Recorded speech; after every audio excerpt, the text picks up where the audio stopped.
আসসালামু আলাইকুম। আমি Mohammad Al Mamun Limon, director of Limon Educare centre. তো আজকে আসলে আরও কিছু টপিকস আরও সাধারণত সাধারণত বিভিন্ন টপিকস নিয়ে, তো এই জন্য সাধারণত এটা একটা কমন কথা হয়ে গেছে যে বিভিন্ন টপিকস নিয়ে এসেছি। তো আজকে আসলে আমরা যে বিষয়টা যে লিমন এডুকেয়ার সেন্টার, এখানে আমাদের হটলাইন নাম্বারটা দেওয়া আছে 0171298996 অনলাইন। আমাদের যে ব্যাচগুলো চলছে সেটা অনলাইন এবং অফলাইন উভয়তে। এবং আমাদের যে আজকের টপিকস ক্লাস 9 সম্পর্কে যে টপিক্সটা, যেমন মানুষের মধ্যে একটা ধোঁয়াশা কাজ করছে নবম শ্রেণীর সিলেবাস, পরীক্ষা, বিভিন্ন কিছু, এই সমস্ত কিছু নিয়ে শহরের লোকজনগুলো তাও যতটুকু সম্পর্কে অবগত রয়েছেন, গ্রামের লোকজনগুলো বা গ্রামের শিক্ষার্থী যারা রয়েছে তারা অনেকটাই এ সম্পর্কে একদম অবগত নয় বললেই চলে। তো সেই সেক্টর থেকে আমরা আমাদের মতো করে একটু আলোচনা করে এখানে দেখানোর যে প্রচেষ্টা সেটা দেখানোর প্রচেষ্টা করতেছি যে কিভাবে প্রত্যেক মানুষ একটা ক্লিয়ার কনসেপ্ট নবম শ্রেণী সম্পর্কে ধারণা রাখতে পারে। যেমন নবম শ্রেণীতে বইগুলো যখন চেঞ্জ হওয়ার পরে বিভিন্ন মানুষ, বিভিন্ন জন, বিভিন্ন লোক বিভিন্ন রকমের মন্তব্য বিভিন্নভাবে করে গেছে। এখন একটা কথা হচ্ছে, ক্লাস 9 এমন একটা ক্লাস যেটা একটা মাধ্যমিক পর্যায়ের শেষ প্রান্তের একটা ক্লাস শেষ হয়। এখন আপনি একটু চিত্রের মাধ্যমে একটু বোঝার চেষ্টা করেন যে সেই চিত্রে এখন এই যে মাধ্যমিক একটা স্টেজ, এখান থেকে প্রায় প্রাথমিক দিয়ে শুরু করে শেষ করে গেলাম, এতে এই মাধ্যমিক স্তর শেষ করার পরে একটা স্টুডেন্ট মাথায় কোনো কিছু অর্জন হবে না। কিছু কিছু লোক বোকার মতো যে বিভিন্ন রকমের কথা বলে থাকে যে একটা লোক কোনো কিছু অর্জন করতে পারবে না, এটা কি কোনো সম্ভব? কখনোই সম্ভব না, আদৌ সম্ভব না। তো বিভিন্ন ভালো ভালো কিছু আমাদের 9-এর বইতে ইনক্লুড করা রয়েছে, এত সুন্দরভাবে ইনক্লুড করা রয়েছে যে অনেকেই আমরা সেগুলো বুঝতে অবগত নয় বলতেই আমরা এরকম করে ফেলি। যেমন বিজ্ঞান একটা বই দেওয়া হয়েছে, বিজ্ঞানকে কিন্তু সব বিজ্ঞানকে একত্রে করে একটা বিজ্ঞান বই তৈরি করা হয়েছে। আমরা কি করেছি, আমরা সেটাতেও বিকৃতি বানায় ফেলছি, ফিজিক্স, কেমিস্ট্রি, বায়োলজি আকারে ভাগ করে করে কত টিউশনি করা। আচ্ছা, কী যে একটা অবস্থা, এই সমস্ত আসলে বলার ভাষা নেই।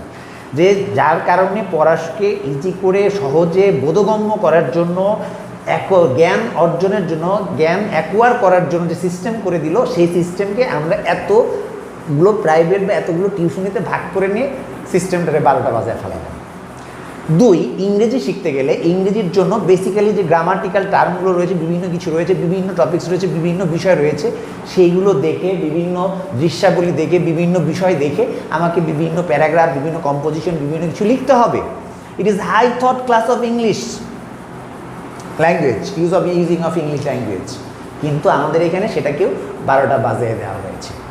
তো আসলে এই যে বারবার বিভিন্ন সেক্টরে এই যে পড়াগুলো বারবার এরকম করে ফেলা হচ্ছে, এটা কিন্তু কর্তৃপক্ষ বা বইতে যেভাবে আছে সে তারা করছে না, করছে কারা? আমরা স্টুডেন্ট যারা রয়েছে, শিক্ষার্থী, এবং যারা টিচার রয়েছেন, যারা এই টিচারেরা, অন্যরা রাখে না। কিন্তু তো নবম শ্রেণীর ক্লাসে পড়াটা প্লিজ ভালো করে বুঝতে হবে, না বুঝতে পারলে হবে না। অনেকে বলে নবম শ্রেণীতে কী পড়াবো, পড়াই নেই।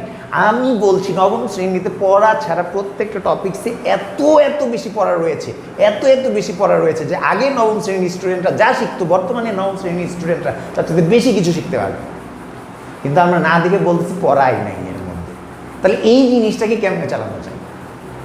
তো সবাই এই বিষয়টাকে একটু খেয়াল রাখতে হবে।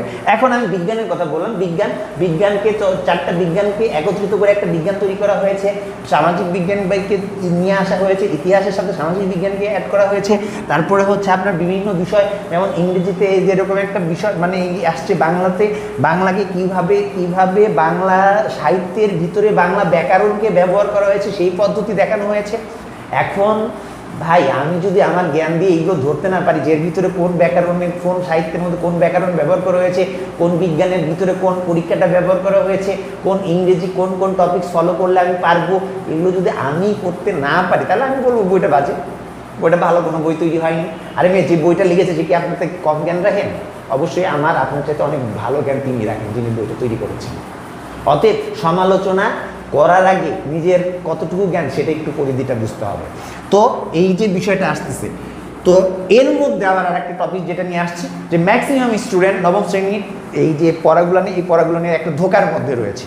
নবম শ্রেণীর স্টুডেন্ট, তোমাদের আবারও বলছি, তোমরা তোমাদের পড়া নিয়ে অনেকটা ধোকার মধ্যে রয়েছে, যে তোমরা নিজেরাও বুঝতেছো না। হুট করে যখন পরীক্ষা আসবে তখন টের পাবা। হয়তো কিছু স্টুডেন্ট আছে যারা আগের থেকে বেসিক ভালো, তারা সুন্দর করে জিনিসটাকে একটা গোছায় নিতে পারবে, কিন্তু ম্যাক্সিমাম স্টুডেন্ট 80% স্টুডেন্ট ভেজালে পড়ে যাবে। তো অতএব বেসিক বিষয়, বেসিক কাকে বলে, যে বিষয়গুলো হচ্ছে মূল, যে বিষয়গুলো ছাড়া আসলে লেখাপড়া সম্ভব না। যেমন আমরা লিখতে গেলে ক খ গ ঘ এগুলো বেসিক। তো এই বেসিকগুলো ছাড়া যখন আমি পড়াশোনা করতে যাবো তখন কি আমি সেটা করতে পারবো না। তো এই প্রত্যেকটা টপিক্সে, ক্লাস 9-এর প্রত্যেকটা টপিক্সে যখন এই বেসিকগুলোকে অ্যাড করে, বেসিকগুলোকে শেষ করে তারপর তুমি মূল বইগুলোতে পড়ার চেষ্টা করবে, তখনই তোমার কাছে সেটা বোধগম্য হবে। তার আগ পর্যন্ত যেমন গণিতের আলোচনা শুরু হয়, সাধারণত গণিত আলোচনা শুরু হয় কি দিয়ে, অনেকে সংখ্যাপদ দিয়ে, সেই বিভিন্ন কিছুতে। গণিতের আলোচনা শুরু হয় জ্যামিতি দিয়ে। তো জ্যামিতি দিয়ে যদি কেউ গণিতকে শেষ করতে পারে, তার গণিতে কখনো কোনোদিন সমস্যা থাকবে না। গ্রামার দিয়ে, তারপরে গ্রামার দিয়ে, ভোকাবুলারি দিয়ে যে ইংরেজি শেষ করতে পারবে, তার ইংরেজিতে কোনো সমস্যা থাকবে না। বিজ্ঞান পড়তে গেলে, বুঝতে গেলে বিভিন্ন পার্টটাকে বুঝতে হবে।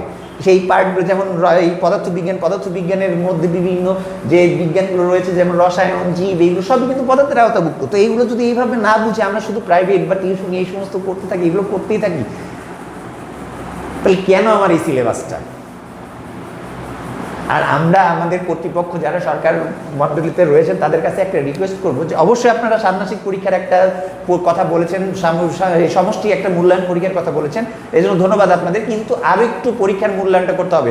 একটার পরীক্ষার মূল্যায়ন কেন করতে হবে, এই কারণটা বলে যাই যে আমাদের দেশে বাঙালি যখন করোনা ভাইরাস এসেছিল তখন পুলিশকে ভয় পেয়েছে, বাট করোনাকে নয়।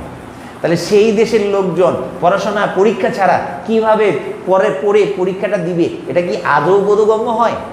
আমাদের দেশ এখনো সেই প্রেক্ষাপটে যাইতে পারেনি।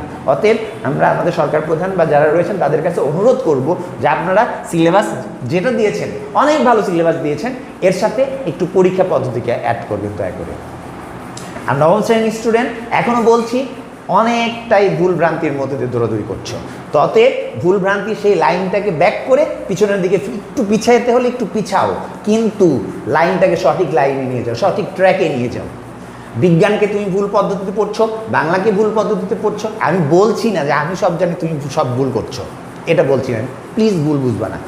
আমি বলছি তুমি যে ভুলের মধ্যে আছো সেগুলোকে সেরে যদি পড়তে পারো, তুমি বর্তমানে যেটাতে আসো তার চাইতে আরও অনেক গুণ ভালো কিছু করতে পারবে। তো এই জিনিসটা সবাই একটু মাথায় রাখবেন। অনেক কথা বলে ফেললাম, আমি বিদায় নিচ্ছি। মোহাম্মদ আল মাহমুদ লিমন। তো সবাই ভালো থাকবেন। আসসালামু আলাইকুম।